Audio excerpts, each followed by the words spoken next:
Board class 7 geography. पृथ्वी के अंदर ताक झाँक। क्रियाकलाप गजली चास नाला स्थान दुर्घटना के बारे में विस्तृत जानकारी पता कीजिए। रविवार का दिन सभी बच्चे टेलीविज़न पर फिल्म काला पत्थर देख रहे थे। फिल्म कोयला खदानों में काम करने वाले मजदूरों पर बनी थी। फिल्म में दिखलाया गया कि ज़मीन के अंदर किस तरह खदान की गहराई में मजदूरों हाथों में फावड़े और सिर पर टॉर्च लगी हेलमेट पहनकर उतरते हैं और कोयले की दीवारों को काटते हैं। कटा हुआ कोयला ट्रॉली पर ढाल देते हैं और पट्टे के सहारे चली हुई ट्रॉली नीचे से ऊपर कोयले को लाकर गिरा देती है। कोयले के खदान में ज़्यादा खुदाई करने से उनमें पानी भर जाता है और कई मजदूर संकट में फंस जाते हैं, जिन्हें फिल्म का हीरो अपनी जान पर खेलकर बचाता है। फिल्म खत्म होते ही शिवांगी आश्चर्य से बोली, खदान में इतना पानी कहाँ से आया? अंकुर बोला, मैं तो सोचा करता था कि धरती के नीचे सिर्फ मिट्टी है, लेकिन यहाँ तो कोयले की बड़ी बड़ी चट्टानें हैं। राहुल सेखी बघारता हुआ बोला, अरे पृथ्वी के नीचे हीरे और सोने भी खदानें होती है। मेरे पिताजी तो कोलार के सोने के खानों में काम करते थे। मीना बोली, धरती के नीचे पानी मिलता है, मैं तो इतना ही जानती थी। मेरे घर में कुआं भी है, लेकिन नीचे और न जाने क्या क्या है। शंभू ने कहा, कल स्कूल में मैं शिक्षक से पूछूंगा कि धरती के नीचे इतनी चीज़ें कहाँ से आ जाती हैं।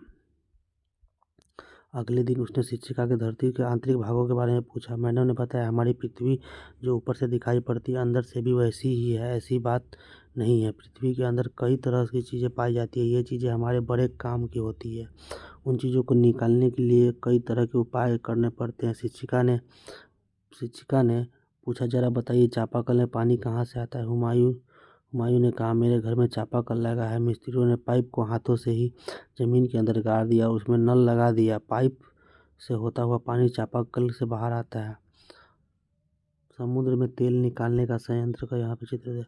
तभी उमा बोल उठी, लेकिन मेरे घर में तो जमीन के अंदर पाइप मशीनों से गाड़ा गया। मिस्त्रियों ने कहा कि वहाँ जमीन में पत्थर है, बोरिंग वाली मशीन मंगवानी पड़ेगी। पृथ्वी की संरचना यहाँ पर चित्र है। मैडम ने कहा, आप सभी ठीक कह रहे हैं, यही तो खासियत है हमारी पृथ्वी की। हमारी पृथ्वी के अंदर कई तरह की चीज़ें मिलती हैं, यहाँ की तेल भी। सभी के मुख में अचानक बोल पड़े, हाँ, इसे खनिज कहते हैं, तेल कहते हैं। जमीन में कुआं खोद कर खनिज तेल निकाला जाता है। इन्हीं खनिज तेलों को साफ करने पर पेट्रोल, डीजल, केरोसिन तेल आदि मिलता है। पृथ्वी की आंतरिक संरचना यहाँ पे दिखाई गई है। सभी बच्चे दंग थे। सभी सोच रहे थे, न जाने क्या क्या पृथ्वी के अंदर मिलता है। शिक्षिका बच्चों के मनोभाव को उत्सुकता से समझ रही थी। उन्होंने कहना शुरू कर दिया, हम जैसे जैसे पृथ्वी के नीचे गहराई में जाते हैं, नीचे तापमान और दबाव दोनों बढ़ता है, इसलिए गहराई में जाने पर गर्मी बढ़ने लगती है।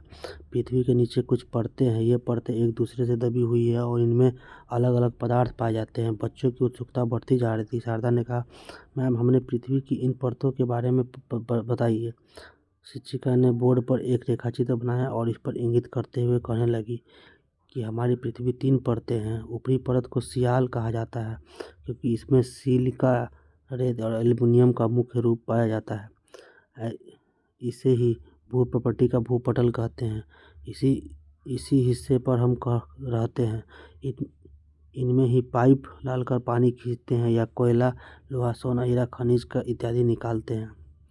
यहाँ पे पृथ्वी में नीचे की ओर प्रति 32 मीटर की गहराई 1 डिग्री सेंटीग्रेड तापमान पर बढ़ जाता है। पृथ्वी की विभिन्न परतों को दिखाया गया है। सबसे अंदर वाला भाग होता है ना, उसको क्रोड बोलते हैं। जो मध्य वाला भाग होता है उसको मेंटल बोलते हैं, और सबसे ऊपर वाला भाग को क्या बोलते हैं? क्रस्ट बोलते हैं। जैसे सबसे ऊपर वाला भाग है सियाल, जिसको सियाल बोलते हैं, यानी सिलिका और एल्युमिनियम इसमें ज़्यादा मिलता है पर्याप्त मात्रा में।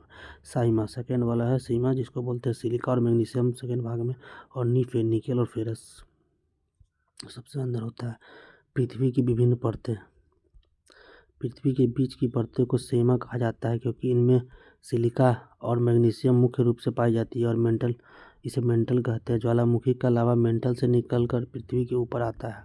सबसे निचली परत में निकेल और लोहा, एफी जैसे तत्व पाए जाते हैं के कारण इसे नीफे कहते हैं। इस परत को क्रोड कहा जाता है। सबसे नीची होने के कारण यहाँ दबाव और तापमान ज़्यादा होता है। यही कारण है कि यहाँ चीज़ें गाढ़ी द्रव अवस्था में पाई जाती है। अपने नारियल तो ज़रूर दिखाया होगा।